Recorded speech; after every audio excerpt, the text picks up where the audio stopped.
اس لیے یہ مکتب جہاں کہیں قائم ہے اہم ہے، اور ان بچوں کے لیے دینی تعلیم کے لیے ان کی اہمیت کو بہت سمجھنا چاہیے۔ تو اب بچے کا بنیادی دینی تعلیم تو دیا نہیں، اور کیا کیا؟ کنوینٹ میں ڈالا۔ عیسائی مشنری کے جو کنوینٹ ہیں، ارے بڑی اچھی تعلیم ہوتی ہے، ارے تعلیم تو اچھی ہوتی ہے، لیکن کیا کلمہ بھی اچھا ہوتا ہے وہاں؟ کیا نماز بھی سکھایا جاتا ہے؟ کیا قرآن پڑھنا بھی سکھایا جاتا ہے؟ نہیں سکھایا جاتا ہے۔ تو کہاں آئیے گا؟ مکتب میں آئیے۔ آپ نے دیکھا ہوگا شب برات تو ابھی گزرا ہے، مدرسے والوں کو پورے مہینے کھانا پکوانا نہیں پڑتا ہے۔ کیوں نہیں پڑتا ہے؟ ہر آدمی بچوں کو قرآن خوانی کے لیے لے جاتا ہے، اس کے کھانے کا نظم کرنا ہے، تو کہے کہ یہ کھانا بنانا پڑے گا۔ لیکن میرے بھائی غور کرو، ان بچوں کو کیوں لے جایا جا رہا ہے؟ اس لیے لے جایا جا رہا ہے کہ گھر والا قرآن پڑھنا نہیں جانے۔ گھر والا اگر قرآن پڑھنا جانے، عورتیں قرآن پڑھنا جانے، بچے گھر کے قرآن پڑھنا جانے، تو یہ باہر سے لے جانے کی کیا ضرورت ہے؟ اور یہ بچے کو لے جائے گا، اور چونکہ اپنے تو قرآن آتا نہیں پڑھتے، تو ہاتھ جیب میں ڈال کر کے left right left right left right. کیوں؟ قرآن سیکھا نہیں، قرآن جانا نہیں، قرآن پڑھا نہیں، تو یہ فوروں بچوں کو لے جاتے ہیں قرآن پڑھانے۔ اور ساری دولت پہ قبضہ آپ نے، زمین جائیداد آپ کے حصے میں، اور پھیل ڈھال کے جنت میں بھیجوانے کے لیے مدرسے کے بچے رہ گئے۔ خوب سمجھیے، اپنے قرآن پڑھیے گا تو جو ثواب پہنچائیے گا، کسی مدرسے کا کوئی مولوی پڑھ کر کے ویسا ثواب نہیں پہنچا۔ کیوں نہیں پہنچا سکتا؟ اس لیے نہیں پہنچا سکتا میرے بھائی کہ آپ کو اپنے باپ سے جو محبت ہے، آپ کو اپنی ماں سے جو محبت ہے، کیا کوئی دوسرے کو وہ محبت ہو سکتی ہے؟ نہیں ہو۔ نوکر آپ کا پاؤں دبا اور آپ کا بیٹا آپ کا پاؤں دبا، دونوں میں فرق ہوگا کہ نہیں ہوگا؟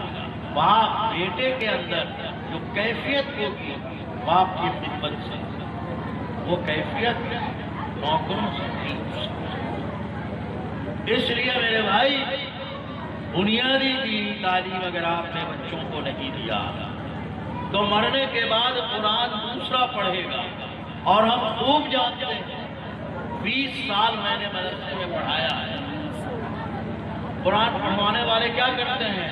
پہلا ختم ہو گیا تو کہیں گے کہ مولانا کھانا نہیں تیار ہوا، ذرا دوسرا ختم بھی پڑھوا، اور دوسرا ختم پڑھ دیا تو تیسرا ختم بھی پڑھوائی۔ خوب اچھی طرح آج سن لیجیے، مولانا لوگ سن رہے ہیں، پہلا ختم لڑکا صحیح سے پڑھا، اور دوسرا ختم اگر آپ نے کہہ دیا تو 70 گن دیتا ہے، اور تیسرا ختم کہا تو فرق کر دے گا۔ اس لیے اس چکر میں مت رہیے گا کہ 5 ختم ہوا تو پکا ثواب پہنچ گیا، ایک ہی ختم والا ثواب پہنچ۔ ایک جگہ ڈی ایس پی صاحب کے باپ کے اس میں ہم گئے، کہنے لگے مولانا اعلان کر دیجئے کہ 71 ختم ہوا۔ میں نے کہا کہ بھائی کیا ضرورت ہے اعلان کرنے کی، اللہ کے پاس پہنچ گیا، اللہ ثواب دیں گے، کہا مولانا اعلان کر۔ اب ڈی ایس پی صاحب سے کب جو ہے بگڑ جائیں، تو ہم نے بھی سوچا کہ اعلان تو کر ہی دیتے، تو اعلان کر دیا۔ لیکن میں نے ایک لطیفہ بھی سنایا، مدرسے والے سب خفا نہ ہوتا۔ لطیفہ ان کو ہم نے یہ سنایا کہ ایک شیخ صاحب کا انتقال ہوا، تو مدرسے والے سب پہنچے ان کے یہاں چندہ کے لیے، ان کے وارثوں کے پاس۔ تو کسی نے کہا کہ 5 ختم پڑھوا دیا تھا ہوتا، کسی نے کہا 10 ختم، کسی نے کچھ کہا، کسی نے کچھ کہا۔ ایک نے کہا کہ حضور 51 ختم تو میرے گھر سے مدرسہ سے چلنے کے پہلے ہو چکا اور کام جاری تھا. اب اس کے بعد کتنا اور پڑھا گیا ہمیں نہیں پتا. 51 ختم تو میرے سامنے ہوتے ہیں اور یہ سب مولانا صاحب چندہ والے چائے کی دکان پر بیٹھے تو کہا کہ رے 5 ختم تم پڑھوایا جھوٹ بولا نا. دوسرے نے کہا کہ رے 10 ختم جھوٹ بولا نا. تو سب مل کر کے کہا کہ یہ 51 ختم یہ تو سب سے بڑا جھوٹ ہے. تو اس نے کہا 51 ختم والے کہ رے 5 والا بھی جھوٹ بولا, 10 والا بھی جھوٹ بولا, 15 والا بھی جھوٹ بولا, تو ایک کے جھوٹ کا نہ گناہ ہوگا جی. تو قاعدے سے بولو, تو قاعدے سے بولو. ہم نے 51 ختم, تو 5 والے کو ایک جھوٹ کا گناہ, 51 والے کو ایک ہی جھوٹ کا گناہ. یہ اس لیے سنا رہا ہوں کہ آپ کو اپنے بچوں کو قرآن سکھائیں.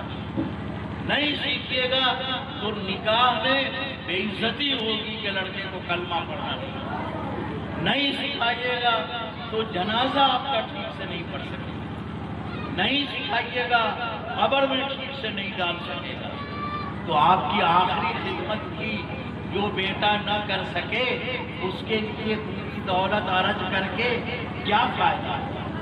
اس لیے اپنے بچوں کو, اور بچے ہی نہیں, اگر بڑوں نے قرآن نہیں سیکھا ہے تو وہ بھی اس مکتب میں آ کے سیکھیں. اور ذمہ داروں سے میں کہنا چاہوں گا کہ ان کے لیے الگ سے قرآن کریم سیکھنے کے حلقے لگائیے تاکہ وہ بھی قرآن. ایک مثال دے کے بات ختم کرتا ہوں. ہمارے یہاں قرآن صحت کے ساتھ پڑھنا نہیں آتا.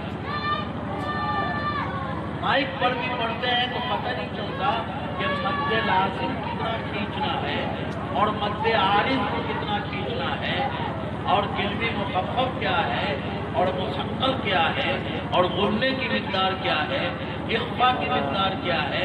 اتنا کھینچیں گے کہ سارے فائدے زبر ہو جاتے ہیں. بس میرے بھائی قرآن صحت کے ساتھ, اور اگر نہیں کیا تو الٹا گناہ. ایک مثال, الحمدللہ رب العالمین سورہ فاتحہ ہے, خا کے ساتھ ہے, عین کے ساتھ ہے. اب اگر کوئی چھٹکی ہے سے پڑھ رہا ہے, عین نہیں نکال رہا ہے, حمزہ سے پڑھ رہا ہے, الحمدللہ رب العالمین, لام کو پتہ نہیں کہاں زیر دے رہا ہے. تو الحمدللہ رب العالمین کا ترجمہ یہ ہے کہ تمام تعریف اس اللہ کے لیے جو تمام جہان کا پالن ہار ہے. لیکن یہ جو چھٹکی ہے سے پڑھ رہا ہے, ہائے حوت سے پڑھ رہا ہے, عین سے نہیں پڑھ رہا ہے, حمزہ سے پڑھ رہا ہے, لام کو زیر دے رہا ہے, یہ سورۃ فاتحہ نہیں ہے. اس کا ترجمہ ہے پھٹے پرانے کپڑے اس اللہ کے لیے جو تکلیف دینے والوں کا. یہ سورۃ فاتحہ نہیں ہے. لیکن میری ماں, میری بیٹی, میری بہن, میرا بھائی, میرا دادا, میرا چچا کیسے پڑھ رہا ہے, کیسے ہی پڑھ رہا ہے الحمدللہ رب العالمین. اسی سورہ میں آپ کو آیت یاد ہے, غیر المغضوب علیہم ولا الضالین. ولا الضالین غاد کے ساتھ ہے, غاد نکالتا نہیں کوئی. بعض لوگ تو جھگڑا کرتے ہیں کہ دال سے ہی پڑھا جائے گا. ولدالین, اللہ کے بندے, اللہ کو معلوم نہیں تھا, اس نے ذات سے اتارا. دال سے کیوں پڑھو, اور ذات سے نہیں پڑھو گے. غیر المغضوب علیہم ولدالین کا ترجمہ یہ ہے کہ اے اللہ ہمارا حشر ان کے ساتھ مت کیجیو جن پر تیرا غضب نازل ہوا, جن پر تیرا غضب نازل ہوا. اور جو گمراہ لوگ ہیں, غاد نہیں نکالا, اس نے پڑھا غیر المغضوب علیہم ولدالین. ولدالین جب پڑھا اس نے تو اب اس کا ترجمہ ہو گیا, اے اللہ ہمارا حشر ان کے ساتھ مت کیجیو جو راستہ دکھانے والے ہیں. راستہ دکھانے والے ہیں. یہ راستہ دکھانے والے لوگ کون ہیں؟ علماء ہیں, صلحاء ہیں، صوفیاء ہیں، بزرگان دین ہیں، اہل اللہ ہیں، ہر نماز میں ذات کے بجائے ذات سے جب آپ پڑھتے ہیں تو اس کا ترجمہ ہوتا ہے اللہ ہمارا حشر ان کے ساتھ مت کیجیے، ان کے ساتھ مت کیجیے، علماء کے ساتھ، صلحاء کے ساتھ، صوفیاء کے ساتھ، بزرگان دین کے ساتھ، اہل اللہ کے ساتھ، ان کے ساتھ مت کیجیے۔ تو کن کے ساتھ کیجیے؟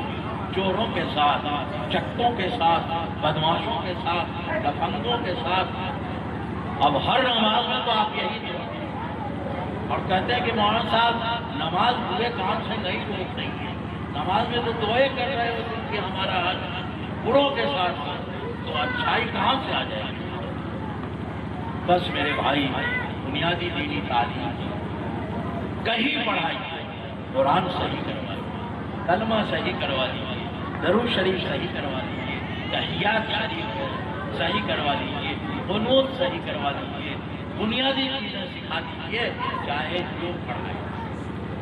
بس میرے بھائی یہ مکتب بہت قیمتی کام کر رہا ہے، یہاں 2 استاد ہیں، اتنے سارے بچوں کی 130 بچے بتا رہے ہیں کہ اگر 130 بچوں کو 2 استاد مل کر کے پڑھا رہا ہے تو بڑا کام ہے نا۔ کلاس روم نہیں ہے کہ استاد آ کے لیکچر دے کے چلا جائے، یہاں ایک ایک بچے کو حروف سکھانا ہے، ایک ایک بچے کو مشق کرانی ہے۔ 130 بچے 2 استاد کے لیے بہت ہے، اور اس کے بعد ان بچوں نے اتنا اچھا مظاہرہ کیا، اس لیے پتہ چلتا ہے کہ اساتذہ کتنی محنت کرتے ہیں۔ اللہ تعالیٰ اس ادارے کو ترقی عطا فرمائے، کامیابی عطا فرمائے، اساتذہ کی محنت، انتظامیہ کی محنت، کارکنوں کی محنت کو قبول فرمائے۔ وآخر دعوانا